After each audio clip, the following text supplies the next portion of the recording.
Hi, I'm standing in the Secretariat Department in the World Headquarters of the Seventh-day Adventist Church.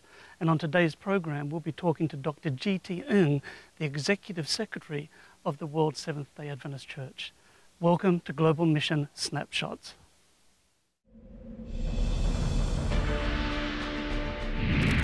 Just before he went up to heaven, Jesus gave us a command. He gave us a mission. Jesus said, "Go. Go unto all the world, telling them of His love." This is our mission. This is our global mission.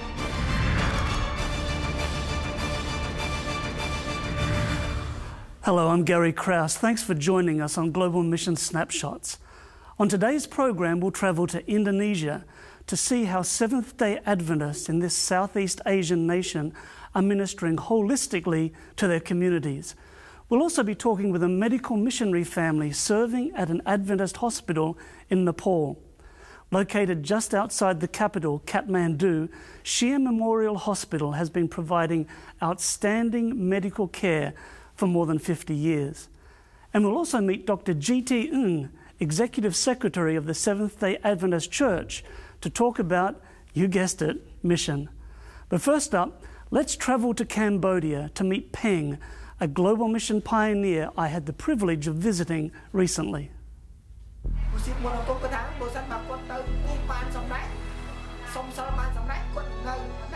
Prom Peng is a global mission pioneer working in central Cambodia. He goes door to door visiting the people of his local community and telling them about Jesus. He shares the gospel with them. He becomes their friend. Cambodia wasn't always open to the teaching of the gospel. Traditionally a Buddhist country, it has seen many wars and years of turmoil. But about 15 years ago, the Seventh-day Adventist Church started sending out global mission pioneers to communities where there was little or no Christian presence. The village where Prom Peng works and lives is one such village. His wife, Long Chenda, runs a small after-school program in the building that also serves as the local church. She plays games with the children, teaches them songs, and tells them of a God who created them and loves them very much. One of the people that Peng and Chenda met is Sak Savuth. Un worked at a local hospital close to Peng's house, and they became friends when Peng would visit the hospital. Ung invited Peng to come to his house and teach him about the Jesus he was always talking about. Ung was interested that this Jesus could forgive him from his sins. The local traditional religion taught that sins could only be forgiven if a gift was given at the local temple. Un was poor and couldn't afford any gifts.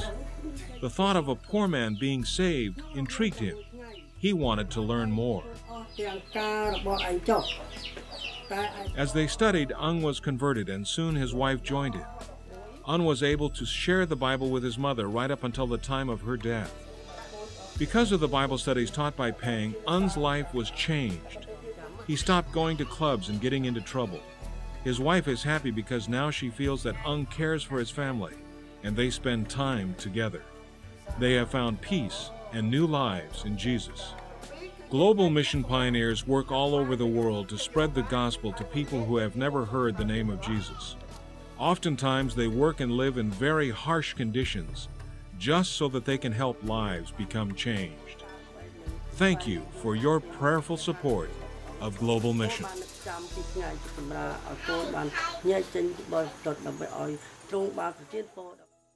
The Seventh-day Adventist Church sends missionaries all around the world, and it is my pleasure to introduce you to Aaron and Sally Sarton. Thank you for joining us today. And Aaron and Sally are visiting from the country of Nepal. Now, please, for those of us who aren't too good on our geography, where is Nepal? Well, the easiest way to think of it is Nepal is sandwiched right between India to the south and China to the north. Okay. Now, this is not sea level, right? Not sea level. India, of course, you have the Ganges Plain coming up, and that's the southern border with Nepal. That is pretty close to sea level, but then very quickly you'll rise up quickly into hills, and then at the very north of Nepal, along the China border, you have the Himalaya Mountains. Right.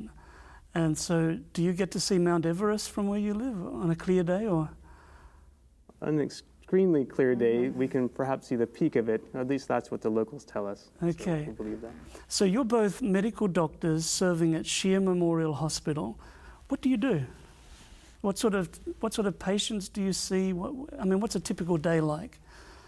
So a typical day would start us off with something called a morning report, where we come into a conference like type setting and talk about patients that were admitted overnight. And then we go around on our own patients in the hospital. Clinic then would start at around 10 a.m. Well, it was supposed to start right at 10 a.m. Yes. And a morning clinic then ends at 1 in the afternoon. And we get an hour lunch break, and then we start back in our clinic from 2 to 4. And then we would do our evening rounds, where we go check on our patients again in the hospital in the evenings before we close the day. Now, when I say we close the day, that's our typical office or business hours, I guess you would say. But after that, we can get called anytime from the emergency room or from the ward to attend to our patients if they need more medical attention. So that could happen anytime in the night, pretty much 24/7.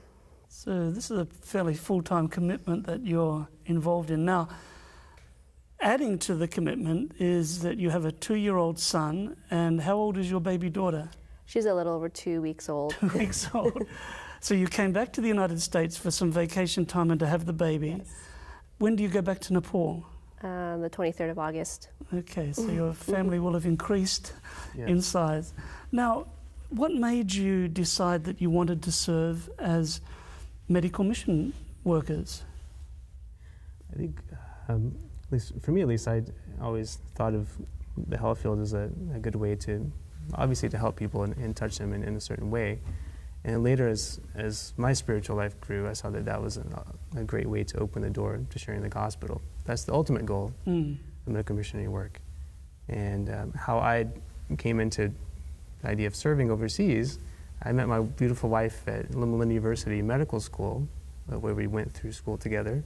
And it was during our first year that we both signed up for what's called the Deferred Mission Appointee Program, which means it's like students who commit to serve overseas when their training is complete. And through that, we were assigned to eventually the Southern Asia Division. And then it would be a few years before we would decide exactly where we were going to go. That ended up being Nepal at Shear Memorial. Wow. So you were both training at Loma Linda, and you met each other, you married, and then you had a shared vision for mission together. Yes. Wow. Now, of course, you could be back here in the States earning a whole lot more money and working less hours. Are you tempted? Well, we want to fulfill our commitments that we made to the church, and definitely want to see the work continue in that country. But to be honest, we think what's best for our children, and right now I think they're still in a good place in Nepal. It's a great experience for them to grow up with that vision that we hope. Oh, yeah. Will be instilled into their lives, yeah. But we certainly enjoyed our annual leave. Yeah, you don't say no to that, to catch up with family and friends again. Yeah, be revived to go back again. Now, tell me, can you give me an example of how you've been able to touch the lives of people in Nepal? I guess I can share a little bit about my own experience in the hospital. We have many patients actually come in after having attempted suicide, unfortunately. It seems like that may have stemmed from a sense of hopelessness, something that maybe their religion doesn't provide, hope. And so we've had a lot of patients come through our hospital, end up in our ICU, almost at the verge of death, but survive.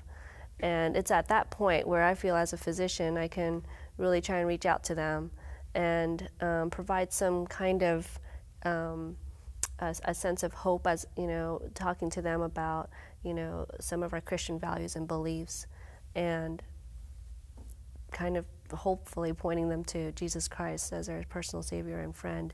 And I remember this one particular patient. This is a male patient, and basically his family, because he's attempted suicide over and over and over again, and their families had to expend so much on him with the hospital bills and so forth, that they've pretty much given up on him.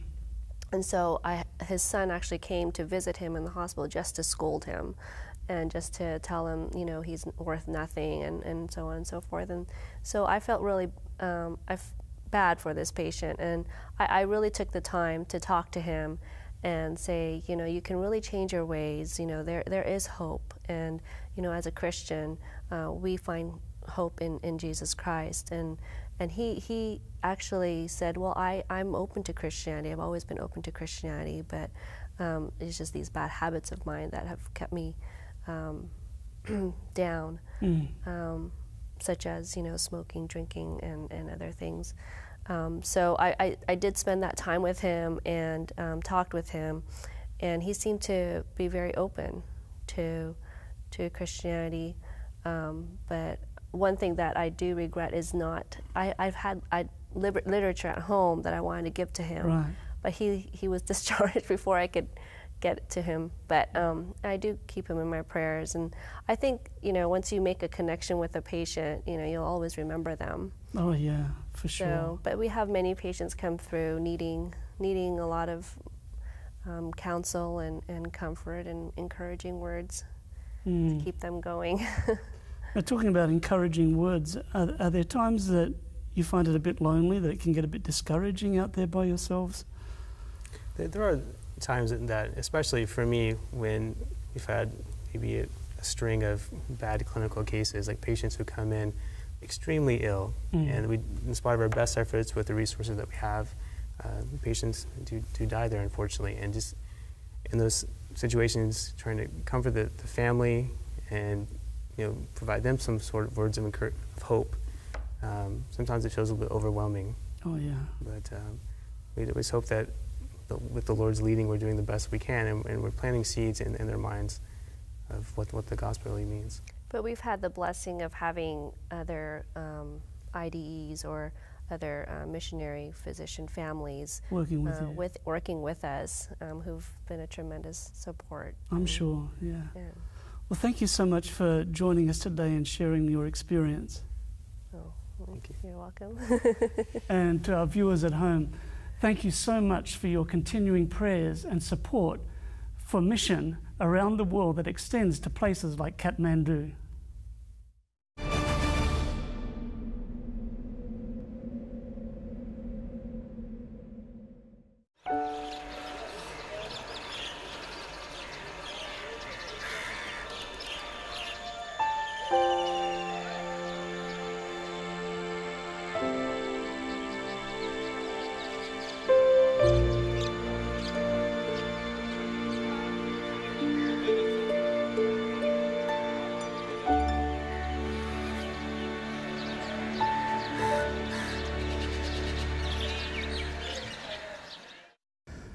My guest is Dr. G.T. Ng, who is the Executive Secretary for the General Conference. And Dr. Ng, I'm so glad you could join us today. I'm glad to be here. Now, when I heard the word secretariat, over which you are responsible, I used to think in terms of policy, procedures, paperwork, etc. And I know that's all important, but tell me, what is secretariat for? That's precisely the question many people ask me. And my answer has always been, I'm still in the process of finding it out. Secretariat is a complex department in the General Conference. Most people think that Secretariat is a place where we shuffle paper and push pen. You know, we deal a lot with policies and procedures, and rightly so we do. But Secretariat is much more than just the mundane things that we do from day to day. Secretariat is tasked to chart the course as far as the mission enterprise of the church is concerned. We are intimately involved in the training of missionary, in the recruiting of missionary, in mapping out what we can do with 1040 window, what do we do with people living in cities and other needed area around the world. So it is a much bigger picture than most people conceive Secretariat to be. Now, since you took on this position almost 2 years ago, you have focused very much on the need for a combined effort in mission, and a mission board has been established. Tell me the purpose of this. Okay. My observation of the church has been that we tend to operate individually in our separate silos. We tend to compartmentalize the business of the church. You know, if I'm zealous of the certain department, I will get whatever funding I can to enhance the work of that department, which is fine. You know, we need to be progressive in whatever task we are called to do. Unfortunately, there has been little integration among these different entities and different departments. So one of my burdens is to see that there is a greater degree of consolidation and collaboration and synergy among different entities so that we can be more focused in the area of mission, which is really the business of the church. Without mission, we may as well drive taxi and do some other things. They are not related to the gospel commission. Yeah. So that has been my great burden. And it seems that we are coming together with the establishment of mission board. Now mission strategy is not something accidental, but it's something that is intentional. We are pulling together the expertise in the church as far as mission is concerned. We are getting a lot of input from Institute of World Mission, from Adventist Mission itself, from Adventist Volunteer Service, from Archive Statistics and Research. All these different components will help us to shape the mission of the church. And that's what Mission Board is all about. Wonderful. Now, Dr. Ng, you mentioned Institute of World Mission, and we still have some Seventh-day Adventists who express surprise when they hear that we are still sending missionaries. How important are missionaries to the mission of the church? By and large, the many areas of the world are self-sufficient as far as the human resource needs are concerned. Areas such as South American Division, Inter-American Division, the Asian divisions, they have enough personnel to man the work. However, there are some areas of the world where we are very thin on the ground. In the Middle Eastern area, in the North African area, in some parts of the African continent, we do not have enough personnel. This is where cross-cultural missionaries come in. That's the reason why we have 900 plus missionaries around the globe, sponsored by the General Conference. So missionaries are still very much needed, and they are doing a tremendous job in various institutions, as well as frontline evangelism. Now, what role does the Institute of World Mission play? Institute of World Mission, or IWM, is tasked with the training of missionaries. So once, 3 times a year, we have what we call mission institutes, where missionaries, before going out to the field, come together, husband, wife, and children, if they have children with them. They will come together for a 3-week duration, either in Andrews University, or in Thailand, or in Nairobi. These are the 3 usual places where we have meeting, when they will receive instructions from our IWM staff on what cross-cultural mission is all about, and how they can prepare themselves for mission field, which is very different from what they encounter in their homeland. Yes. Now, they also do something in terms of when missionaries come home. Yes. What's that? Once missionaries go on permanent returns, they come back to North America, especially in the context of North America. They have what they call special debriefing session for missionaries, as well as with their children. Because after coming back from the mission field, you feel that you have lost touch with your homeland. Right. And so to be able to be accepted back to the society from which you come from, takes little instruction. And so this is where the homecoming program is all about. Dr. Ng, thank you so much for giving us a brief window into what is happening in mission. Thank you so much. My pleasure. Thank you.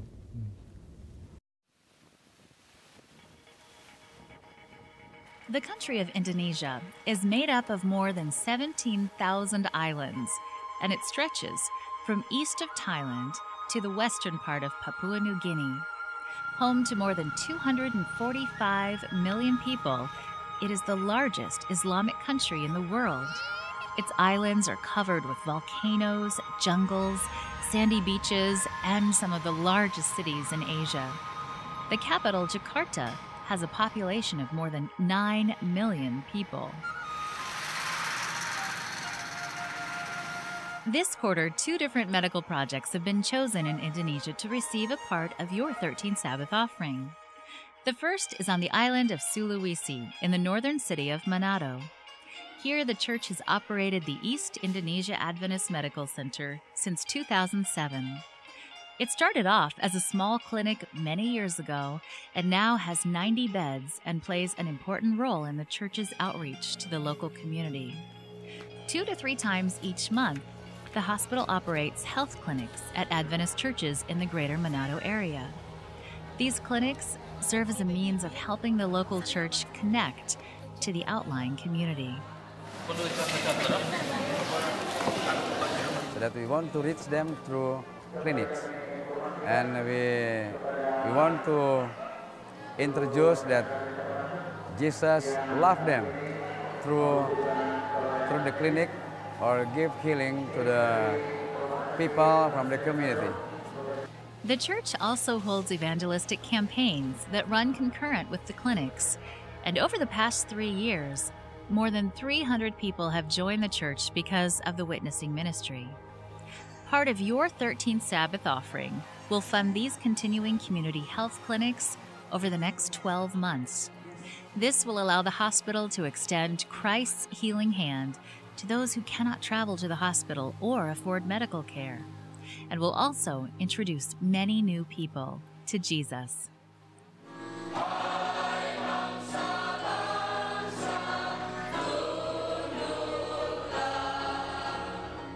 The hospital also has a small church so that staff, patients, and the local community can worship each Sabbath as well as attend worship each day. The staff here take their role of serving as Christ's healing hands very seriously. They understand the important part that they play in the mission of the church. The hospital operates a surgical unit, emergency room, laboratory, and pediatric and adult wards. Each one serves as a connection point to the local community, where people are searching for peace as well as healing. Tiada sahabat seperti Yesus. Fardi Malanda serves as the hospital chaplain, and he explains his role in the hospital's ministry. I ask them for pray together, and convince them about the Word of God. That I read the Holy Scriptures, and especially for healing prayers. Then I convince them, when you believe Jesus, because Jesus said that there's no problem, for those who believe, that will be healed. The East Indonesia Adventist Medical Center has undertaken an aggressive expansion plan to expand the size of the hospital and increase its ability to reach the community's health needs. A portion of your 13th Sabbath offerings will fund a new emergency room and serve as one of the initial points of contact with the local community. I believe that this institution is belong of God, so that if we work very hard and seriously and have faith in Him, we will get more blessing, and this institution will go full of successful. Up in the northern part of the island of Sumatra lies the city of Medan. The church has operated a hospital here for many years. Each morning, the staff meet and share worship together before starting their day. They understand the important role that they play in not only treating their patients' physical needs, but their spiritual needs as well.